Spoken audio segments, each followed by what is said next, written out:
इसमें क्या होता है लिव इन में कि कोई रोक टोक नहीं, आसानी से अलगाव हो जाता है। और सबसे बड़ी कठिनाई तो मतलब इसमें यही होती है कि लड़का लड़की दोनों बिना विवाह के लिव इन में रहे, साथ में रहे। जब एक दूसरे से मन भर गया तो दोनों अलग हो गए। अब एक दूसरे से मन भरने के बाद जब दोनों अलग होते हैं तो दोनों के मन में काफ़ी ज़्यादा डिप्रेशन होता है, काफ़ी ज़्यादा गंदे विचार आते हैं। मतलब इंसान बहुत ही दुख महसूस करता है, पुरुष या स्त्री। उन्हें लगता है कि उन्होंने स्त्री के साथ या पुरुष के साथ आकर के अपना बहुत अधिक टाइम वेस्ट कर दिया, ये सही नहीं था। ठीक है, क्योंकि एक समय ऐसा आ ही जाता है कि विवाह तो नहीं हुआ है ना, और परिवार से तो स्वीकृति मिली नहीं है, समाज से तो स्वीकृति मिली नहीं है, बस दोनों एक साथ रह रहे हैं अपने मन मर्जी से और संबंध बनाए जा रहे हैं। तो एक समय से जरूर आएगा जब एक दूसरे से मन भर जाएगा। और देखिए पति पत्नी क्या होता है कि एक दूसरे से समर्पित होते हैं, एक दूसरे पर समर्पित होते हैं। पति को पता होता है कि ये मेरी पत्नी है और मुझे अपनी पत्नी के अलावा किसी और स्त्री के बारे में सोचना तक नहीं है, और पत्नी को भी पता होता है कि ये मेरे पति है और मेरे पति के अलावा मुझे और किसी पुरुष के बारे में सोचना तक नहीं है। तो पति पत्नी विवाह संस्कार करने के बाद एक दूसरे के प्रति समर्पित होते हैं। लेकिन लिव इन में ऐसा नहीं है, क्योंकि विवाह संस्कार तो हुआ नहीं है। तो जब विवाह संस्कार नहीं हुआ तो पूर्णतः समर्पण नहीं रहता है। जो पुरुष है वो किसी और स्त्री के साथ भी भाग सकता है, और जब वो किसी और स्त्री के साथ भागेगा तो जिस स्त्री के साथ लिव इन में है उसके साथ तुरंत वो रिश्ता तोड़ देगा। और बेचारी वो स्त्री जो इस पुरुष के साथ लिव इन में थी और वो पुरुष अभी किसी और के साथ लिव इन चला रहा है, अपना चला रहा है, ठीक है, तो ये स्त्री बहुत ही अधिक मतलब ग्लानि में जिएगी, उसे बहुत ही दुख होगा। और अगर बाई चांस उस स्त्री के गर्भ में उस पुरुष का बच्चा हुआ जिसके साथ वो लिव इन में थी, तब तो उसकी स्थिति और भी बुरी हो जाएगी। और अगर उसका बच्चा हुआ तो उस बच्चे की स्थिति तो और भी बुरी हो जाएगी। उस बच्चे को तो बहुत सारे कानूनी अधिकार मिलेंगे ही नहीं। ठीक है, पिता के वंश में जो कानूनी अधिकार मिलते हैं, पिता की जो प्रॉपर्टी में जो कानूनी अधिकार मिलते हैं, उस बच्चे को तो वो मिलेगा नहीं जो लिव इन के माध्यम से पैदा हुआ है। और अगर मिलेगा तो बहुत ही अधिक कोर्ट का झमेला है, बहुत ही अधिक मतलब कोर्ट कचहरी का चक्कर होता है, पैसे अधिक खर्च होते हैं। और बेचारी वो माँ को कोई सपोर्ट भी नहीं करेगा, परिवार तो सपोर्ट नहीं करेगा, बोलेगा तुम तो लिव इन में रही थी, बिना विवाह के तुमने इस बच्चे को पैदा किया तो हम तुम्हें सपोर्ट नहीं करेंगे। परिवार से सपोर्ट नहीं मिलता है, समाज से सपोर्ट नहीं मिलता है, तो स्त्री बेचारी पूरी अकेले हो जाएगी। अब वो अकेले होकर अपने बच्चे को क्या अधिकार दिलवाएगी? और सोचिए उस बच्चे पे क्या बीतेगी। वो बच्चा तो मतलब शुरू से ही टेंशन डिप्रेशन में रहेगा। जब उसे अपने पिता का नाम नहीं मिलेगा उसकी ज़िंदगी बर्बाद हो जाएगी। और जब बच्चा थोड़ा बड़ा होगा, सोचने समझने लायक हो जाएगा, तो बच्चा सोचेगा कि क्या ही मेरी ज़िंदगी है।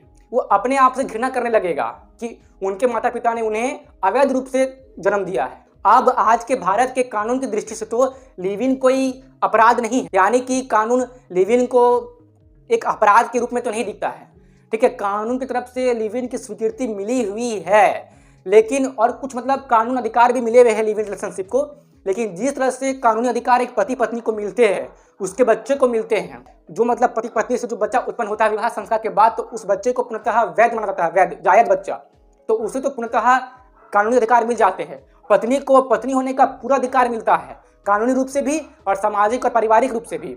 लेकिन इतने अधिकार लिव इन में नहीं मिलते, भले कुछ थोड़े मोड़े होते हैं, लेकिन उसमें भी काफी झमेला है। लेकिन स्त्री को पूर्णतः पत्नी होने का अधिकार नहीं मिलता है, और बच्चे होने के बाद काफी अधिक समस्या का सामना करना पड़ता है। और सबसे अधिक बुरी स्थिति तो उस स्त्री की हो जाती है जो लिव इन में रह चुकी थी। देखिए, पुरुष को लिव इन से शायद उतना मतलब नुकसान ना हो जितना नुकसान स्त्री को होता है। आप मेरी बात को समझ सकते हैं। और एक बात आप यहाँ पर और भी समझ लीजिए कि जब विवाह होता है, विवाह होने के बाद यदि पुरुष को पता चल जाए कि जो उसकी स्त्री है वो लिव इन में रह करके आई है, तो उस पुरुष को मतलब बहुत ही अधिक ग्लानि होता है, उससे बहुत ही अधिक मतलब दुख का मतलब सामना करना पड़ता है। और उसे काफ़ी मतलब खराब लगता है, बुरा लगता है कि उसकी पत्नी लिव इन में रह करके आई थी। और जब वो पति जाता है बाहर काम करने के लिए, 24 घंटे उसे चिंता सताती रहती है कि उसकी पत्नी अगर लिव इन में रह करके आई है तो उसके पत्नी में संस्कार तो बन चुके हैं कि बिना विवाह के भी शारीरिक संबंध बनाया जा सकता है। तो कहीं उसकी पत्नी किसी और पुरुष के साथ तो अनैतिक संबंध नहीं बना रही है, अवैध संबंध तो नहीं बना रही है, कहीं उसकी पत्नी किसी के साथ अफेयर तो नहीं चला रही है। ये भावना पति के रूप में रहती है, उस पति के रूप में जिसकी पत्नी लिव इन में रह करके आई है। और ये चीज़ विदेशों में काफ़ी अधिक है। विदेशों में तो पति पत्नी दोनों ही इस विचार में रहते हैं कि कहीं जो उनके पार्टनर है किसी और के साथ अफेयर में तो नहीं है, और अफेयर में है तो कहीं फिजिकल तो नहीं, यानी कि शारीरिक संबंध तो नहीं बना रहे हैं। तो इस टेंशन में वहाँ पति पत्नी वेस्टर्न कंट्रीज़ में तो मतलब रहते ही है, चिंता में रहते हैं। वहाँ जो संबंध बनते हैं ना वो चिंता में बनते हैं, और भारत में संबंध चिंता में नहीं बनते हैं। भारत में ये संस्कार रहता है पुरुष में भी और स्त्री में भी कि विवाह करने से पहले तो शारीरिक संबंध नहीं बनाना है, और ये पाप की श्रेणी में आता है। लेकिन आजकल ये नॉर्मल होते जा रहा है, बिल्कुल विदेशों की तरह। और ये चीज़ पुरुष के लिए भी एप्लीकेबल है, यानी कि विवाह के बाद यदि पता चलता है पत्नी को कि उसका पति पहले लिव इन में था, तो पत्नी को भी डर रहता है मन में कि अगर उसका पति पहले लिव इन में रह के आ चुका है, उसने बिना विवाह किए संबंध बनाया है, तो कहीं उसमें संस्कार अभी भी ना हो कि विवाह होने के पश्चात भी वो किसी और स्त्री के साथ बाहर में संबंध बनाता हो या फिर चलाता। तो ये डर पत्नी में भी रहता है और पुरुष में भी रहता है विवाह के बाद कि उनके पार्टनर्स कहीं और जगह तो हाथ पैर नहीं मार रहे हैं। इस डर में दोनों रहते हैं लिव इन के बाद अगर विवाह होता है तो इससे क्या होता है कि जो पारिवारिक शांति वो भंग होती है, पति पत्नी के रिश्ते में दरार आ जाता है। और अगर बच्चे हुए हैं तो बच्चे में भी ये प्रभाव पड़ता है, जो पति पत्नी के झगड़े होते हैं बुरा प्रभाव पड़ता है उस बच्चे में। तो ये सारी चीज़ें जो मैं आपको बता रहा हूँ ना, ये लिव इन रिलेशनशिप की बहुत बड़ी हानियां हैं जो आजकल के नई पीढ़ी के लोग यानी कि जेन ज़ी लोग समझ नहीं पा रहे, देख नहीं पा रहे हैं। नॉर्मल समझ रहे हैं, बोल रहे हैं कि हम तो लिव इन को पूरा सपोर्ट करते हैं, लेकिन लिव इन को सपोर्ट करने से आगे चलकर कितना भयावह रूप ले सकता है हमारे समाज के लिए, हमारे भारतीय परंपरा के लिए। ये नहीं सोच रहे हैं आजकल के जेन ज़ी कल्चर लोग, यानी कि आजकल के नई पीढ़ी के लोग, कि आने वाले भविष्य में ये हमारे पूरे समाज की जो पारिवारिक परंपरा है उसको पूरा भंग कर सकता है। और जब तक पारिवारिक जो परंपरा, जो पारिवारिक संबंध सही नहीं रहते तो इंसान से ऐसे जी नहीं पाता है।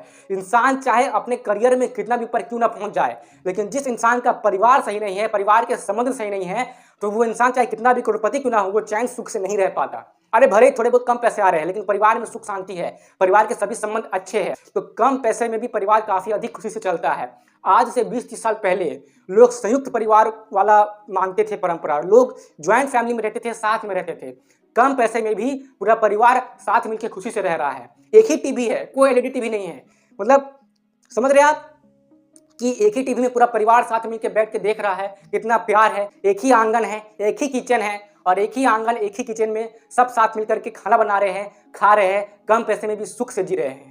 कारण क्या है? क्योंकि परिवार में सुख है, परिवार में ईमानदारी है, रिश्ते सही है। लेकिन लिव इन क्या कर रहा है कि रिश्ते को बिगाड़ रहा है, पारिवारिक परंपरा को तोड़ रहा है, पारिवारिक संबंधों में दूरियां पैदा कर रहा है। तो फिर से क्या होगा कि कोई भी परिवार जैसा संबंध, कोई भी परिवार जैसी परंपरा समाज में नहीं रह जाएगी। हाँ, लोग पैसे के मामले में भले आगे रहेंगे लेकिन सुख चैन से कोई नहीं रह पाएगा। और ऐसी हालत आज विदेशों में है। आज आप जाइए वेस्टर्न कंट्रीज में, वहाँ के अधिकतर लोग नींद की गोली खा करके सोते हैं क्योंकि उन्हें चिंता रहती है। कोई मतलब पारिवारिक सुख ज़्यादा है ही नहीं।